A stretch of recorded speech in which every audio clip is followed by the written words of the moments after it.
Hi, how are you? I'm good. I'm a little late. I'm dog sitting and the dog was not cooperative on the walk. No worries. Thank you again for joining us. We're really grateful to have you here, especially on what sounds like a really busy day for you. Some of the people some of the families, the Tricky farm worker families I've worked with for 20 years or so, we just made a documentary film together. Yeah. The high schoolers, they were high schoolers and junior hires when we started making it, and now they're community college and high school. And it's in a film festival right now. So we had interviews yesterday and today and different meetings. It's kind of exciting. So That's really cool. I was yeah. just thinking about it when I was thinking about like what questions I kind of wanted to ask you. I was like, it's been almost 20 years, it seems like, since you like kind of first set out on this project. So it must be cool to also see the kids grow up. Yeah, actually, that's the link to the film website. And under filmmakers, you can read about the four directors are children of the people who were in my book. So when I was writing the book, they were 3, 4, 5, 6 years old. And then when we started working on the film, maybe they were 17 or Wow. 16 or something. And their parents, I'm trying to remember. Yeah, when they were around 16 or something like that, their parents, who I had known for about 15 years at that point, asked me if I would go with their kids to meet their aunts and uncles and grandparents, because one of their granddads in their home village in Oaxaca, in their parents' home village, was really sick. Okay. And most everyone in their families who was over 18 at that point wasn't able to go to Mexico and then return. And so one of the only people they knew of who crossed the border and knew where their hometown was and knew people there was me. So I ended up going with one junior hire and 4 high schoolers. And we, using some of my research grant money, we paid a filmmaker to train the 4 young adults to shoot footage and how kind of real crash course basics on how to make a documentary film. And originally we weren't sure if we were just going to make a film for their parents, so their parents could kind of see their relatives. And then as we were doing it, they especially decided it would be important and interesting to tell the story of their families as farm workers who contribute to society in both countries, and as families who are separated by a border, but still do everything they can to support each other and stay in contact and communication. So we ended up making a documentary short film, and actually um, two of the cousins who made it were interviewed on or one of the NPR stations. Let me see if I can find it. Here, I'll Uh, turn off the screen.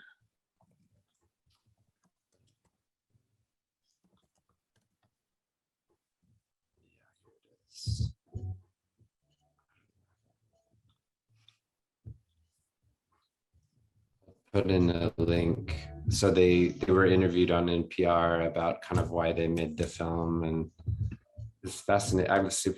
Feel super honored to have gotten to be a part of it, and super interesting to watch for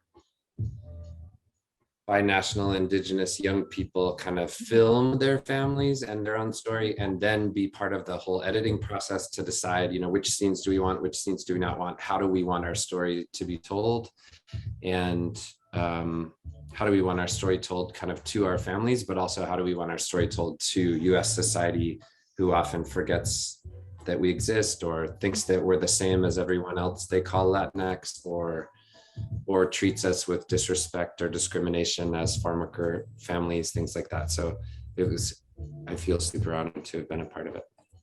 That's so cool. So that's what's happening. Yeah, I definitely Yeah. want to check that out. I think that'd be Would it be possible to do a round of introduction so I have more of a sense of who you all are? yeah, Totally. So I'm Macy. I graduated from university a few years ago, and I'm just kind of working and hoping to, you know, learn and prepare myself to apply to med school. This group actually started almost 2 years ago at the beginning of COVID. We were, I think, initially really struck by earlier media reporting on kind of disparities that arose both with infection and disease outcome. And so we just really wanted to learn more kind of and about this. So we started initially looking at the social determinants of health, which then kind of snowballed into much larger, broader ideas, um, particularly with an emphasis on structural competence. And then this fall, we decided to focus a little bit more on understanding narratives, both individual and community, trying to emphasize those that have been historically and contemporarily left out of mainstream narratives. And so, again, we're just super excited to have you here. And maybe everyone else can go around and just briefly introduce themselves really quick. Ashveen, do you want to start? You're my top left. Sure. I'm Ashveen. I'm a recent graduate from Pacific University. And I will be applying to medical school next year, so next spring. So I'm in that path right now. Hey, Johnny? Hi, I'm Johnny Abraham, and I'm a senior in Seattle Pacific University. I'm thinking to as well apply to medical school in a couple of years from now. What about you, Smith? Hi, my name is Smith Hunter. I'm currently a sophomore in undergraduate, and I'm currently exploring medicine as a potential vocation. And where are you in school? I'm at Harvard. Okay, what about you, Bryn? Hi, I'm Bryn. I'm a senior at Washington State studying bioengineering. Okay, Keith?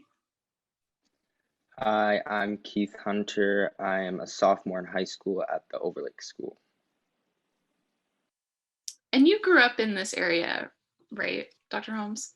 I grew up, well, mostly Spokane, Yeah. but not super far from Wazoo. And I've given talks there before. And then I was an undergrad at the University of Washington. And I feel like Overlake might be one of the schools that reads my book in one of their classes, but I don't remember. Every year I get emails from students in a handful of high schools, but I don't remember. For some reason, Overlake sounds familiar, but I'm not sure if that's why.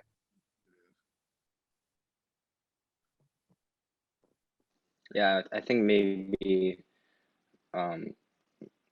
like either juniors or seniors, because I haven't I don't think any of my classes have discussed like any of your books or anything. So Okay. Dr. Max, do you want to briefly introduce yourself really quick? Briefly? Briefly? Okay, so Dr. Holmes, I'm probably the reason you're here. We're a smaller group tonight.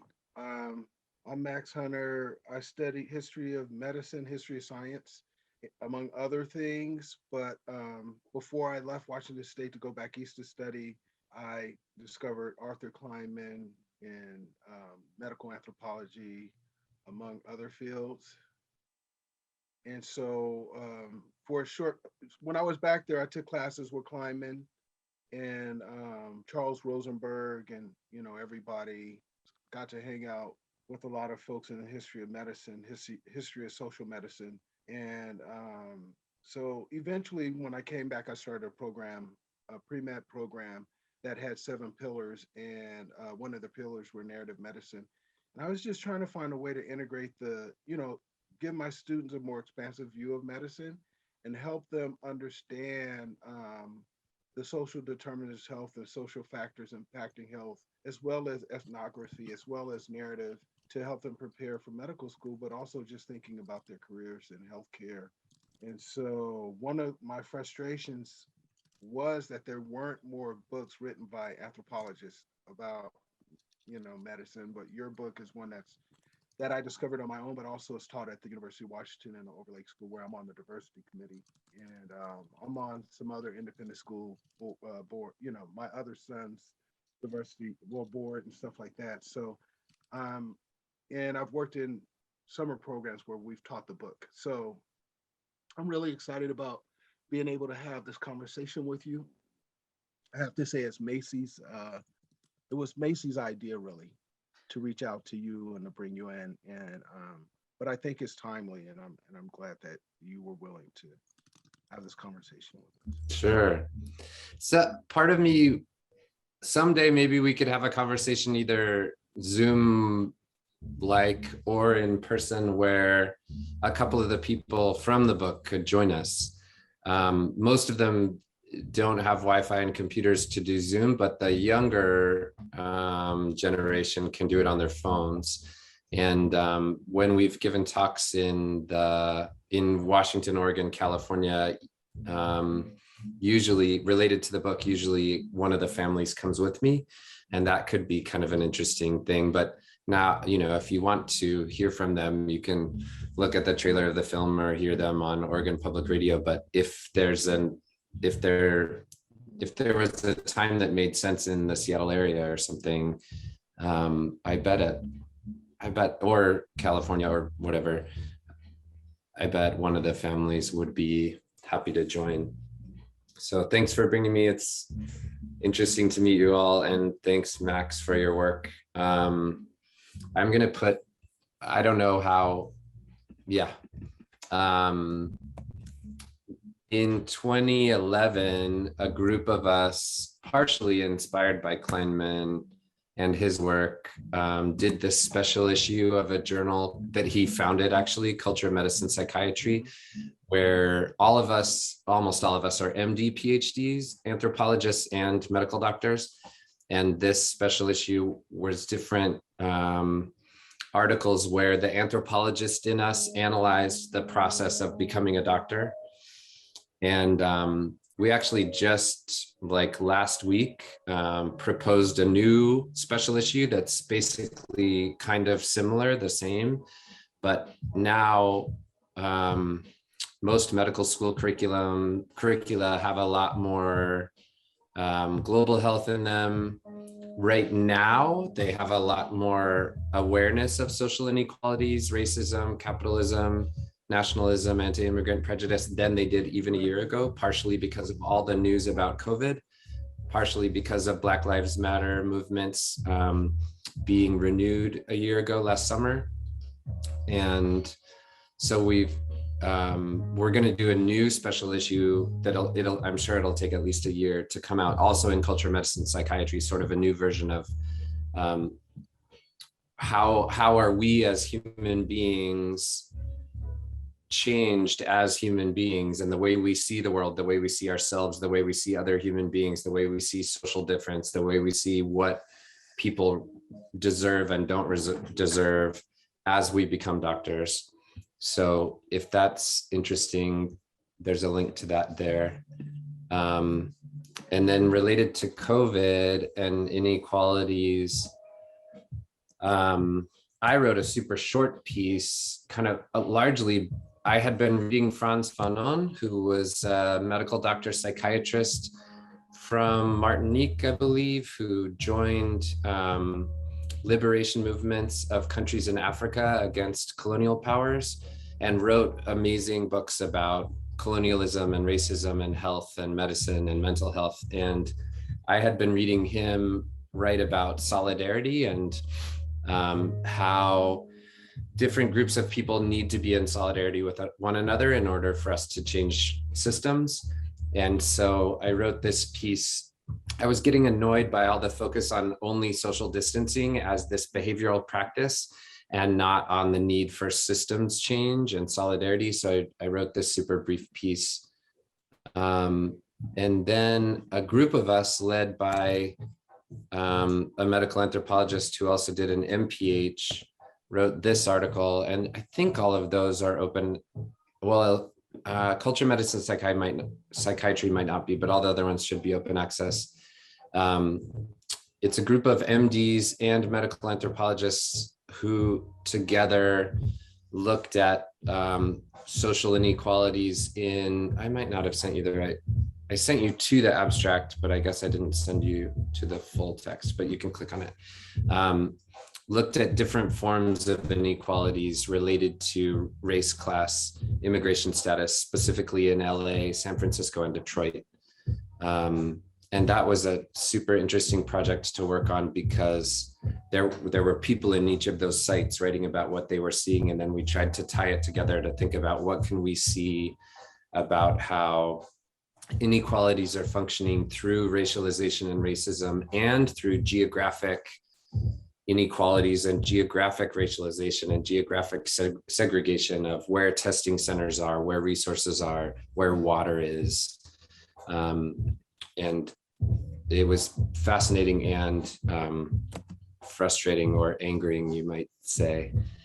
And then there are a bunch of things written about structural competency, but here's one that we wrote that's open access that the appendix has all of our PowerPoint slides and the manual for instructors of structural competency and lists of suggested readings and kind of everything. So we published in this journal specifically because they let you make an appendix to give all your curriculum to everyone else, so then they can use it wherever they work or change it. If they work in a nursing school or they're doing undergraduate pre-med things or medical, whatever, they can use it. So anyway, those are some things I've been thinking about, and yeah, I'm happy to answer questions. I just want to point out to the participants, and they can share with people who aren't here tonight, that it's normative someone who's an MD, PhD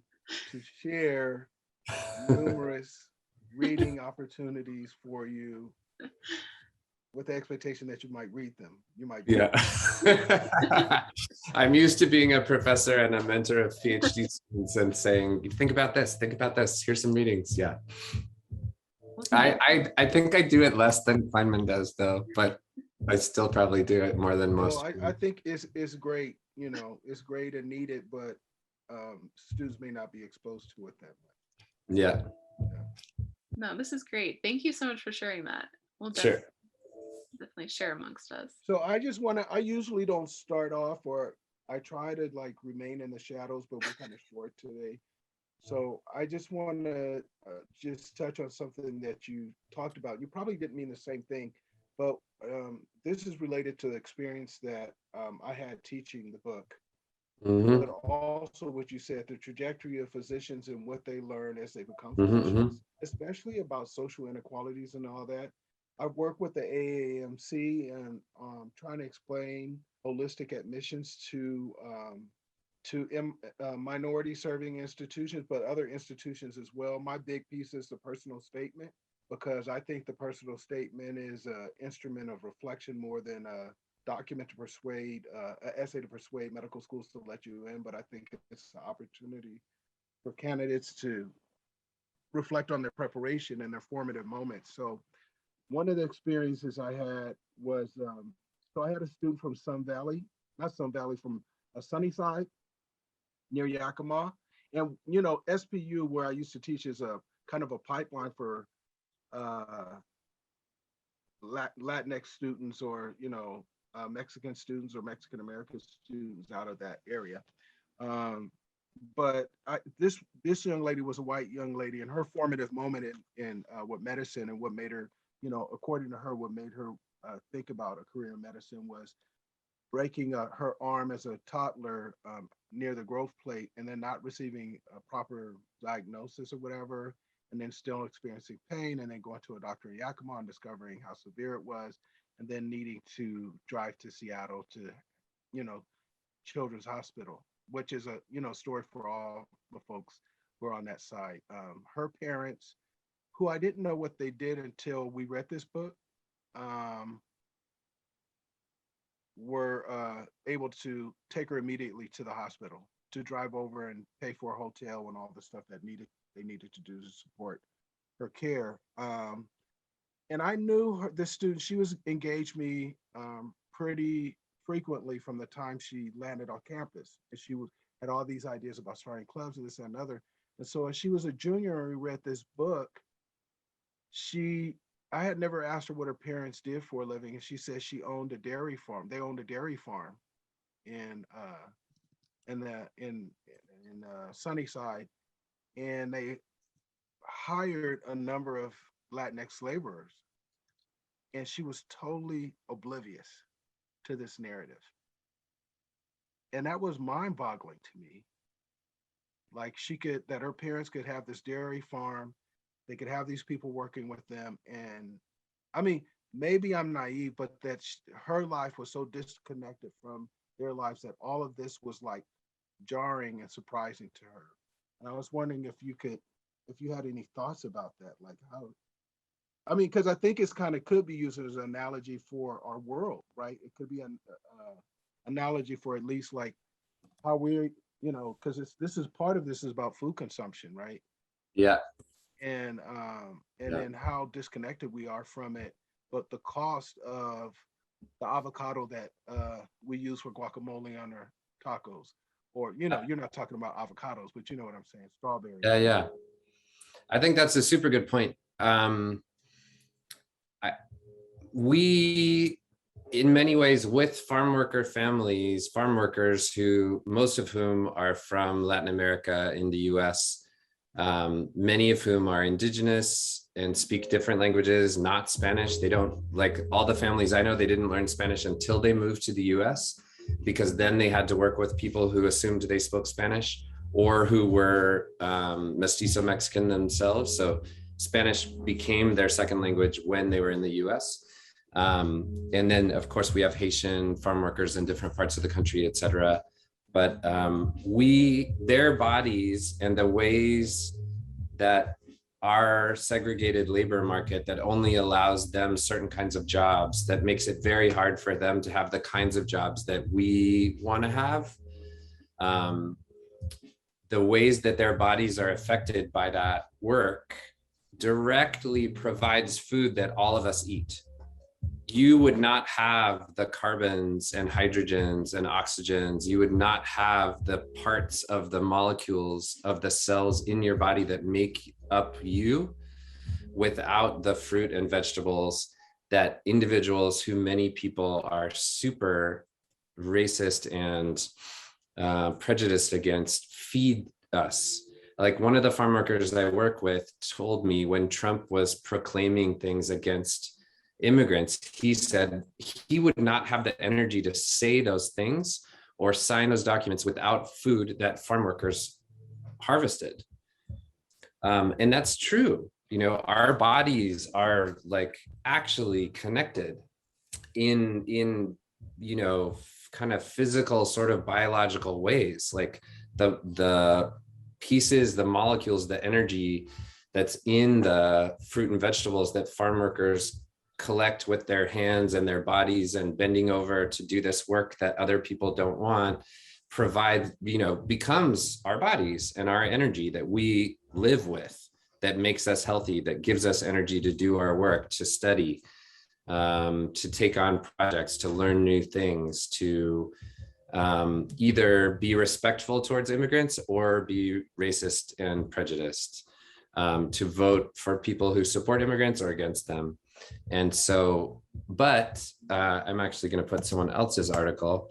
There's a super short article that Nancy Shepherd Hughes wrote that I think super interesting. She's reflecting on how do we human beings come to understand other human beings as not quite human enough? How do we human beings start to understand specific categories of human beings, racialized, classed, nationalized, whatever the, or through transphobia, et cetera, as not deserving to live, or as people who the world would be better off without? How do we get to that point?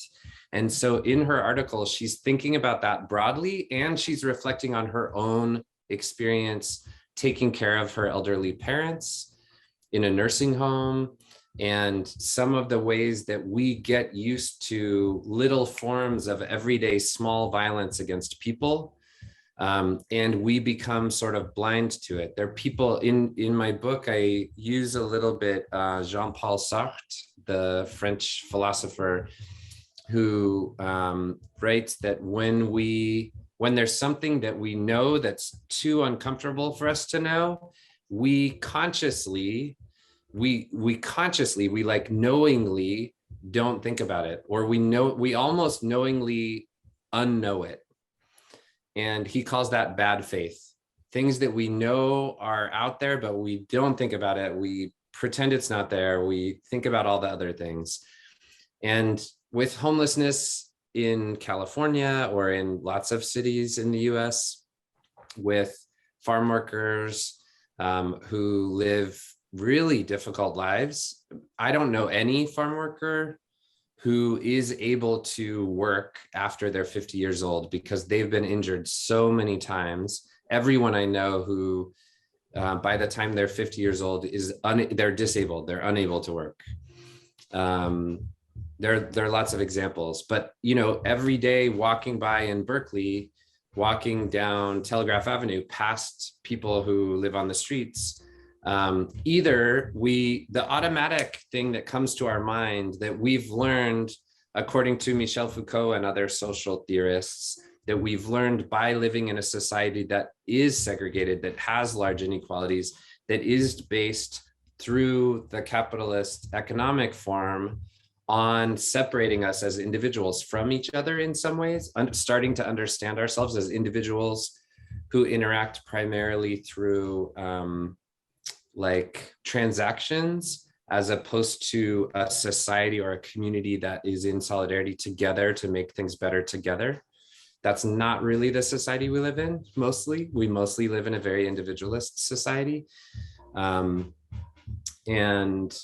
as the automatic thought that happens in me, in all of us, I think, when we walk down the street and we see someone who's homeless, is something about, well, what did they do to deserve that? What choices did they make?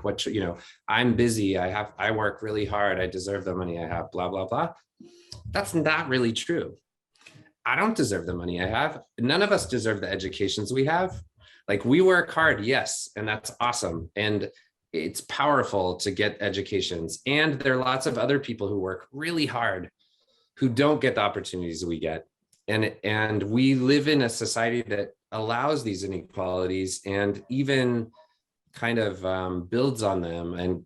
And we get used to it and move through our day and keep being stressed and working hard. And so that's my long answer to your question. I think it happens to all of us. Oh, there's a great article. Anyway, I'm already giving you enough. But there's a great article by Michelle Rivkin-Fish, who's a medical anthropologist at UNC Chapel Hill. I'm not going to put it in the chat because I've already given you several, but she writes about dental students who go to volunteer in a migrant camp for a free clinic. And she interviews them and has reflection sessions, and they write reflections and they talk with her and they talk in peer groups. And when they go volunteer in the migrant clinic, they actually learn more discrimination and more prejudice because they're allowed to do things on migrant patients they would never be allowed to do in the dental clinic at the university because they're not trained enough yet.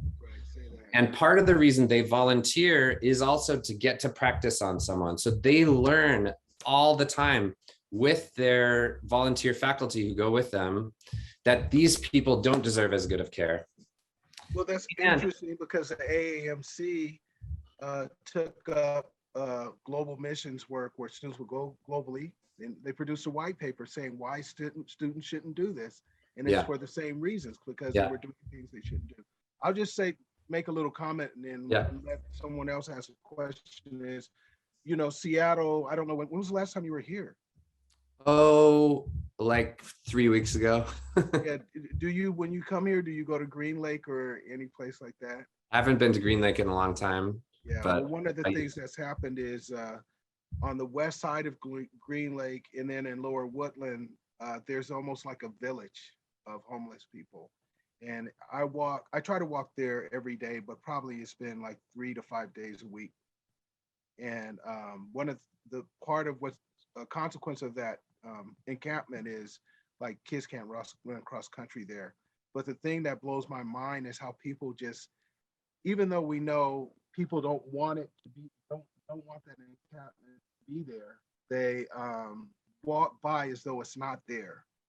So I think it was 3 weeks ago, we decided we decided a long time ago that we were not going to fall into that psychological Jedi mind trick that we play on ourselves, where we pretend as though the homeless don't exist. And I have a history, and my program had a long history of sending students to work with those on the margin and underserved people. But we ourselves as a group went out and spent time in those encampments, not those specifically, but some more closer to downtown.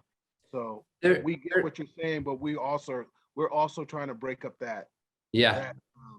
My takeaway from that article, I usually, when I assign that in almost every class I teach because I think it's powerful, but there are other articles. There's one by Beverly Davenport where she's following medical students volunteering in a homeless clinic. And she notices that when the volunteer faculty explicitly bring up the context of inequality, the structures of the economic market, the politics of racialization and racism, and bring up the humanity of each patient, like get to know who they are, ask them questions about who they are. It counteracts that individualism and kind of segregation that happens if there isn't any context or processing. And so my takeaway from that is not that we shouldn't do service learning or global health work, but that if we do global health work or service learning without an intentional kind of structural competency sort of focus and human dignity, respect focus, then we'll all be worse. We'll treat people worse, and therefore we'll be worse humans because we're worse humans if we enact inequality on each other. But with that kind of vigilant, like, let's talk about the context. Why are these people homeless? What's happened in San Francisco? What's the history of gentrification? How is it, what's the history of redlining and segregation of which people from which nationalities and racialized groups have had access to mortgages to buy homes in the first place through specific policies of the US government? Then it shifts and we can, then the service learning can be service more with respect as opposed to practice or even learning racism. So anyway, anybody else have questions or thoughts? Yes, I do have a question. Thank you, Dr. Holmes. Along the lines of where you were just telling us about the inequalities that you have witnessed, especially in the way that tricky people were treated, also that you explain in your book. I had a question on how do you think that your presence influenced the way that tricky people were treated both in the farms and during clinical visits? Because I was thinking how sometimes they might have felt safer with you as an American citizen, and other times, however, that was sort of not enough for them to receive adequate treatment. And I'm thinking right now about when you accompanied Abelino to the clinic and his knee pain was mistreated and undermined multiple times, minimally taking into consideration his physical complaints. And also, how did you personally feel, therefore, about your dichotomous influence in how tricky people could have been treated by others based on your presence? Yeah, good question. I think in many instances, I was around so much for so long that in the beginning, I think people acted differently on the farm. Why there's this white guy picking in the fields and living in the labor camp, and in the clinic, like there's this student who's kind of watching, but most ethnographers, anthropologists observe that with time you just become, and they get used to you too, like we get used to social inequalities. And after a while, the people on the farm they don't even see me. Like the clinic's kind of used to medical students walking around and watching and sort of helping and sort of not doing anything and taking notes and stuff. So in lots of ways, I became like unseen, like just part of the furniture. This is just what's happening. In terms of both on the farm, because I was asking questions about inequalities, then the farm managers and supervisors would ask me, well, what do you think we should do about these inequalities? And then my response was always, I'll translate for you. Let's go, let's go ask the farm workers. Like I don't know what to do really, but I can translate. And only once did they take me up on that. In the clinic, my goal was to raise awareness about how farm workers and especially Indigenous immigrants are treated in general, to push for change on a like long-term level.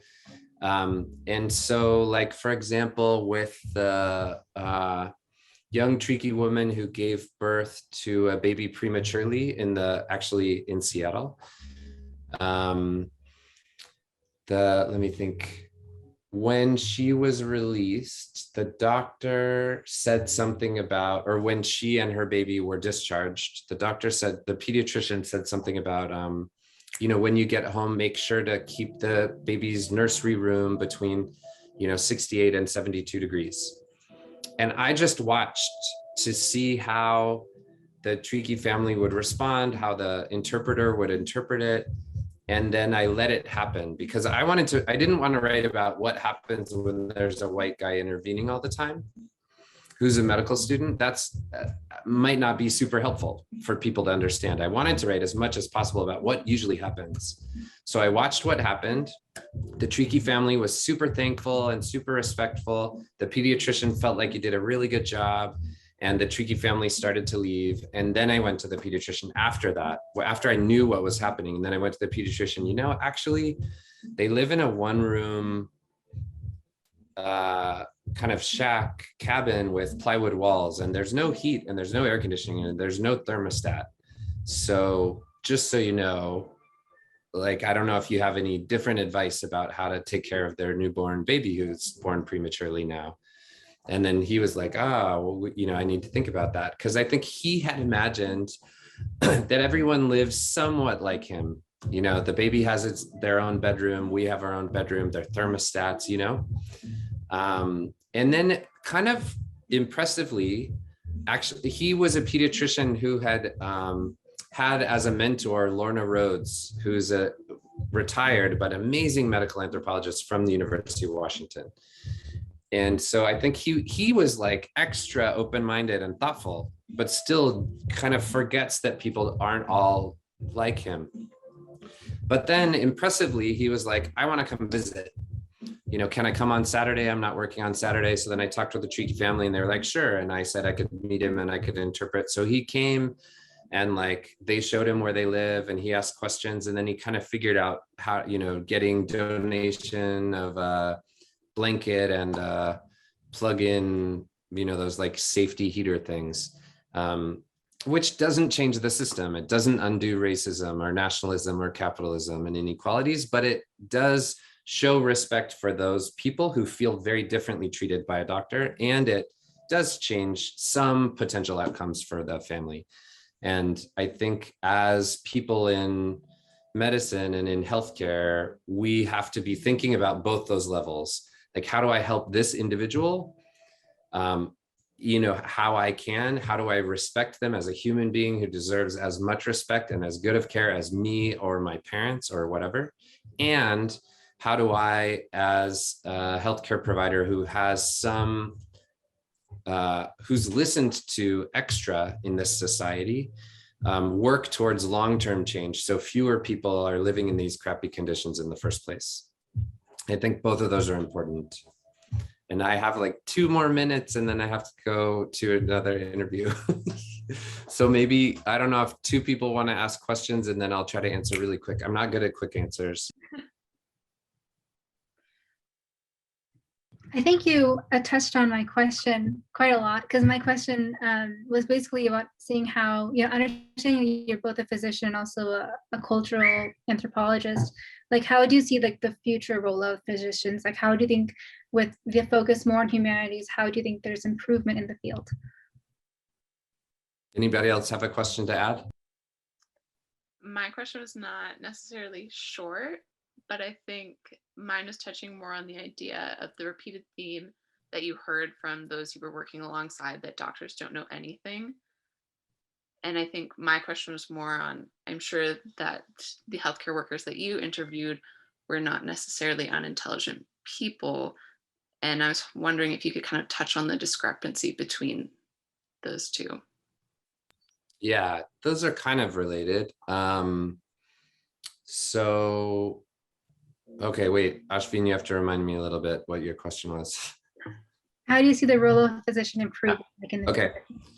So I think the doctors don't know anything comes from, we learn in medicine we learn in life to take for granted the way things are, to walk through the world, see the homelessness, see the mistreatment of some people, see that certain people with certain accents or certain skin color have certain kinds of jobs and other people have other kinds of jobs, and just to think that's how it is.